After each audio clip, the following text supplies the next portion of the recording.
ہمارے ساتھ موجود ہے قرآنک اسٹڈیز کے اسپیشلسٹ ہیں جناب عبدالسلام عارف صاحب۔ عبدالسلام صاحب بہت شکریہ سنو پاکستان کو وقت دینے کے لیے۔ تو گزشتہ ایپیسوڈ میں حضرت ذوالقرنین کا ذکر ہوا سورہ کہف کی روشنی میں، اب ہم چاہیں گے کہ گفتگو آگے بڑھائی جائے۔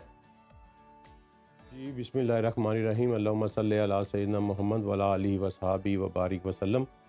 جیسا کہ رانا صاحب آپ نے بتایا کہ ہم سورہ کہف کو اسٹڈی کر رہے ہیں، اور سورہ کہف مجموعی طور پر 4 واقعات کے اوپر مشتمل ہے۔ اس میں 2 واقعات جو ہے وہ ہم اسٹڈی کر چکے ہیں، ایک اصحاب کہف والا اور ایک ذوالقرنین والا۔ آج ہم جو ہے وہ نیا واقعہ ایک شروع کریں گے جو موسیٰ اور خضر علیہ الصلوۃ والسلام کی ملاقات والا ہے، اور اس واقعہ میں ایک دفعہ پھر جو ہے وہ ٹائم کے ساتھ چھیڑ چھاڑ کی گئی ہے۔ جس طرح اصحاب کہف کے معاملے میں اللہ تعالیٰ نے اپنے نبی کریم صلی اللہ علیہ وسلم کو ٹائم ریورس کر کے دکھایا اور یہ بتایا کہ پیچھے ماضی میں کیا ہوا ہے اس کو حال میں جو ڈسپلے کر کے اللہ نے دکھایا۔ اس واقعہ میں اللہ تعالیٰ نے فیوچر کے بارے میں پریزنٹ میں کھڑے ہو کے فیوچر کو کیسے ایڈجسٹ کیا جاتا ہے یہ کر کے دکھایا۔ اور یہ ذہن میں ایک بات رکھیے گا کہ یہ باقاعدہ طور پر دجال کے حوالے سے ہم اس کو اسٹڈی کر رہے ہیں، تو اللہ تعالیٰ کے نبی صلی اللہ علیہ وسلم نے ہمیں جو سورہ کہف بتائی ہے وہ اس لیے بتائی ہے کہ دجال یہ سارے کام کرے گا، یعنی وہ ٹائم کو ریورس بھی کرے گا اور پھر پریزنٹ میں کھڑے ہو کے وہ ٹائم کو فیوچر میں ایڈجسٹ کرنے کی بھی کوشش کرے گا۔ تو اس کی ایک ایگزیبیشن، اس کا ڈسپلے اللہ تعالیٰ نے دکھایا موسیٰ علیہ الصلوۃ والسلام کو۔ یہ حدیث میں نبی کریم صلی اللہ علیہ وسلم نے باقاعدہ مسند احمد کی حدیث ہے، عبداللہ بن عباس اور ابی بن کعب بن ابی اس کے راوی ہیں، اور وہ جو ہیں باقاعدہ اس واقعے کا بیک گراؤنڈ بتایا گیا ہے کہ ہوا کیا ہوا۔ اس طرح کہ موسیٰ علیہ السلام ایک دفعہ اپنے لوگوں سے خطاب کر رہے تھے، تو ان میں سے کسی نے پوچھا کہ اس زمین پر سب سے زیادہ علم والا کون بندہ ہے؟ تو موسیٰ علیہ السلام نے کہا کہ میں ہی ہوں۔ سبحان اللہ۔ اللہ تعالیٰ کو یا یہ ادا پسند نہ آئی یا جو بھی ہوا، اللہ تعالیٰ نے کہا کہ نہیں موسیٰ، میرا ایک اور بندہ تم سے زیادہ علم رکھتا ہے۔ تو موسیٰ نے دعا کی کہ یا اللہ مجھے اس بندے سے ملا دے۔ تو اللہ تعالیٰ نے اسے کہا کہ موسیٰ ایک مچھلی لو، اس کو نمک لگاؤ اور اپنی ٹوکری میں رکھ لو اور مجمع البحرین تک پہنچو۔ یہ نبی صلی اللہ علیہ وسلم نے حدیث میں ہمیں بتایا۔ اب قرآن جو شروع ہوتا ہے آیت نمبر 60 سورہ کہف کی، وہ یہ یہاں سے شروع ہوتی ہے کہ موسیٰ اپنے ساتھی کے ساتھ چلتے جا رہے تھے اور انہوں نے کہا کہ میں اس وقت تک چلتا رہوں گا جب تک کہ میں مجمع البحرین تک نہ پہنچوں۔ اب مجمع البحرین کا مطلب ہے کہ 2 سمندروں کے ملنے کی جگہ۔ ہمارے کچھ مفسرین جو ہیں انہوں نے وہ خرطوم کی جگہ پہ جہاں بلو نائل اور وائٹ نائل آپس میں ملتے ہیں اس کو یہ جگہ قرار دیا، لیکن کیپ ان مائنڈ کہ عربی زبان میں دریا کو نہر کہا جاتا ہے اور سمندر کو بحر کہا جاتا ہے۔ تو یہاں قرآن نے بھی مجمع البحرین کا ذکر کیا اور حدیث میں بھی مجمع البحرین کا ذکر ہے، میننگ دیر بائی کہ یہ 2 سمندروں کے ملنے کی کوئی جگہ ہے جہاں پہ موسیٰ کو بھیجا جا رہا ہے۔ اب وہاں یہ کہتے ہیں کہ وہ جب وہاں پہنچے، چلتے جا رہے تھے تو ایک جگہ پہ ایک چٹان کے اوپر بیٹھ کے انہوں نے تھوڑی سی ریسٹ کیا، بریک لی انہوں نے۔ وہاں سے وہ اٹھے اور آگے چلے جب، تو موسیٰ نے اپنے ساتھی کو کہا کہ میرا وہ مچھلی لاؤ میرا ناشتے کے لیے۔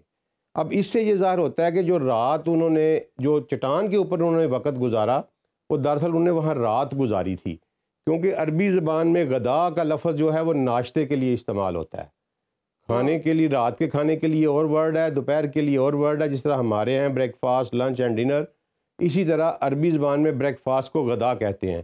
تو قرآن نے غدا کا لفظ یوز کیا کہ موسیٰ نے اپنے ساتھی کو کہا کہ میرا غدا لے کے آؤ، یعنی میرا ناشتہ لے کے، کیونکہ میں صبح کا ٹائم تھا۔ تو وہاں جب وہ ٹھہرے ہوئے تھے وہاں کچھ ایسا واقعہ ہوا کہ مچھلی زندہ ہو گئی۔ اچھا، اب یہ بڑا عجیب و غریب سا واقعہ ہے۔ پہلے نمبر پہ تو وہ زندہ ہو گئی، اور دوسرے نمبر پہ وہ زندہ ہو کے اس نے چھلانگ لگائی اور دریا میں کود گئی اور ایک سرنگ بنائی اس کے اوپر اس نے۔ اچھا، اور بڑے وہاں قرآن کا لفظ ہے سارابن، کہ ایک سرنگ بنا کے اور عجیب طریقے سے وہ اس نے رستہ بنایا اور چلی گئی۔ نبی صلی اللہ علیہ وسلم نے حدیث میں بتایا کہ پانی کو دونوں طرف سے روک دیا گیا اور ایک غار بنا دی گئی۔ دیکھیں یہ کلیئر کٹ جو ہے نا سچویشن آ رہی ہے کہ یہاں پہ آ کے کوئی پورٹل کھلا ہے۔ ہاں جی، یہ غار کا، یہ سرنگ کا بننا، یہ مچھلی کا زندہ ہونا، اس کا مطلب ہے کہ یہ ایک پورٹل کھلا ہے۔ اور وہ میری اپنی یہ ایک انالیسس بھی ہے کہ جو ہم بعض روایات میں پڑھتے ہیں کہ آب حیات کا کوئی چشمہ ہے، تو یہ وہی جگہ ہے جہاں پہ موسیٰ پہنچے، مجمع البحرین کی وہ چٹان، اس کے قریب کوئی ایسا چشمہ تھا جس سے پانی اٹھ کے اس کے چھینٹے مچھلی کے اوپر پڑے اور مچھلی جو ہے وہ مردہ سے زندہ ہو گئی۔ ظاہر ہے نمک لگی مچھلی زندہ تو نہیں ہو سکتی نا، جو ٹوکری میں کئی دنوں سے پڑی ہوئی ہے، تو وہ زندہ ہو گئی۔ تو وہاں پھر مچھلی کے ذریعے اللہ تعالیٰ نے ایک پورٹل کھولا، ایک سرنگ بنائی، ایک غار بنایا۔ جب وہ موسیٰ علیہ السلام نے وہ اپنا ناشتہ مانگا تو ان کے ساتھی نے کہا کہ میں تو بھول گیا آپ کو یہ بتانا کہ وہاں تو مچھلی نے چھلانگ لگائی اور ایک بڑے ہی عجیب طریقے سے، یہ قرآن کے الفاظ ہیں کہ بڑے ہی ایک عجیب طریقے سے اس نے دریا میں رستہ بنایا اور وہ چلی گئی۔ تو موسیٰ نے کہا وہی تو جگہ ہم ڈھونڈ رہے تھے۔ وہ قرآن کہتا ہے کہ وہ اپنے قدموں پہ واپس آئے، جب وہ واپس آئے تو اس جگہ پہ انہوں نے ہمارے بندوں میں سے ایک بندے کو پایا۔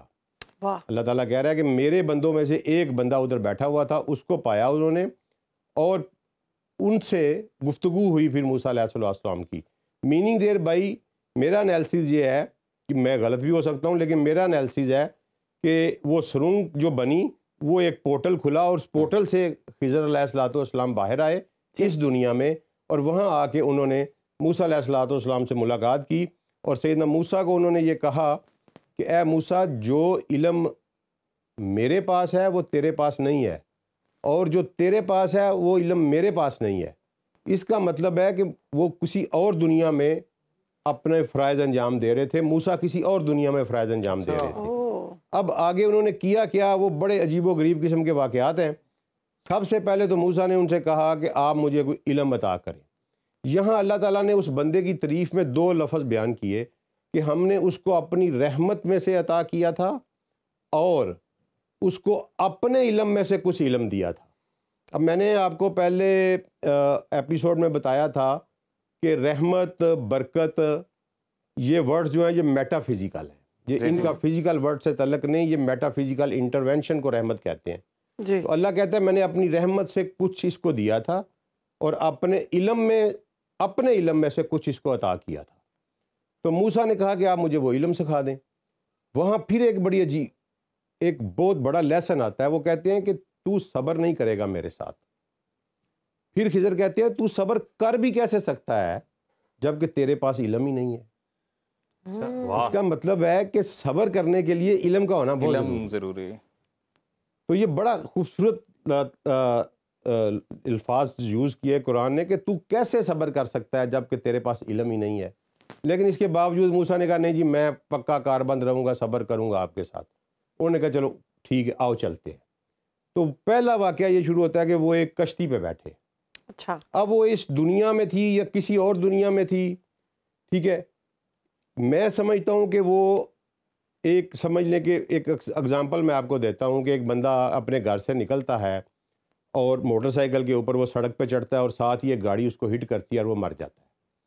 اب اس واقعے کا کہیں نہ کہیں جو فیصلہ ہوا ہے نا دوسری ورلڈ میں کہ اس طرح گھر سے نکلے گا، کار اس کو ہٹ کرے گی اور یہ مر جائے گا، اس ورلڈ میں اللہ تعالیٰ موسیٰ علیہ السلام کو لے گیا، کیونکہ جب وہ انہوں نے کشتی میں بیٹھے تو خضر نے کشتی کا تختہ توڑ دیا۔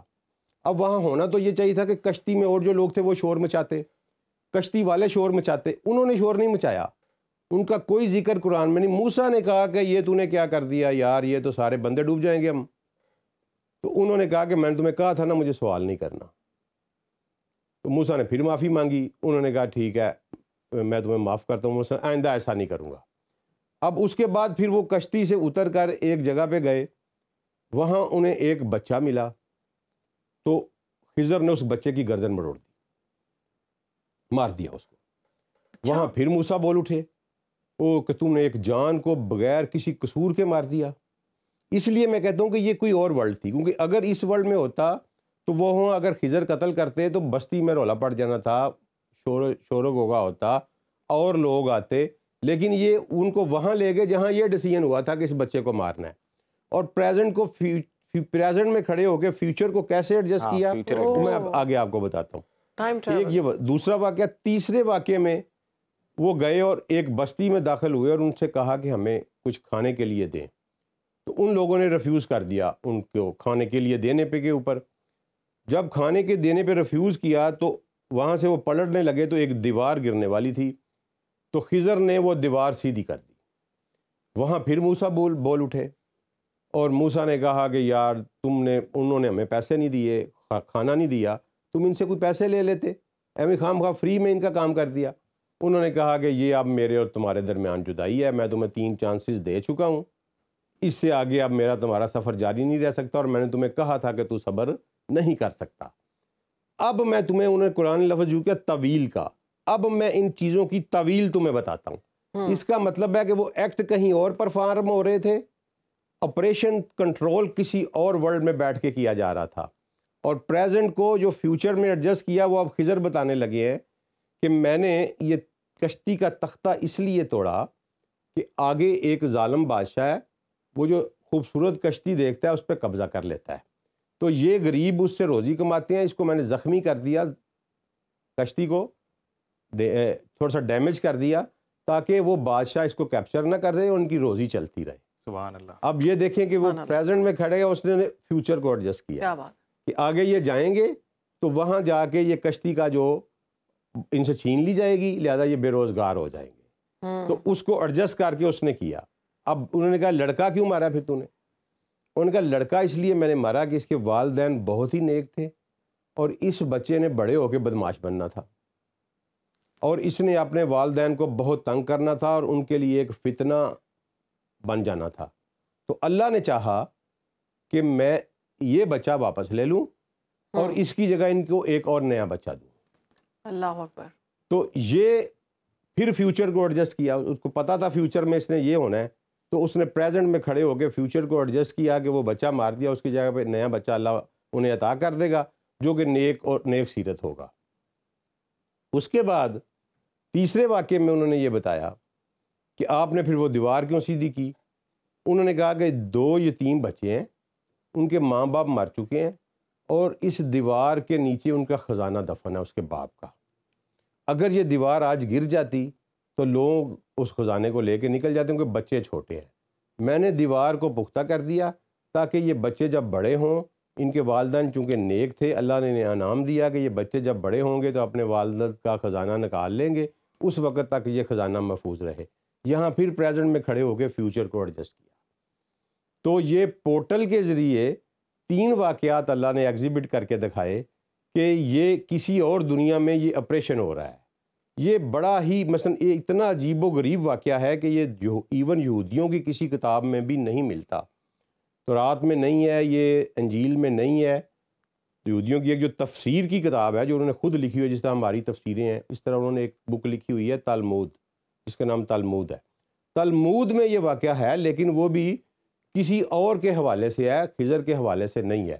تو چونکہ یہاں نبی کریم صلی اللہ علیہ وسلم نے اپنی احادیث میں لفظ خضر بھی یوز کیا ہے اور موسیٰ بھی یوز کیا ہے، اور باقاعدہ یہ سوال پوچھا گیا کہ کیا یہ موسیٰ وہی تھے جو بنی اسرائیل والے ہیں، تو نبی صلی اللہ علیہ وسلم نے کہا ہاں یہ وہی موسیٰ تھے جو بنی اسرائیل والے ہیں۔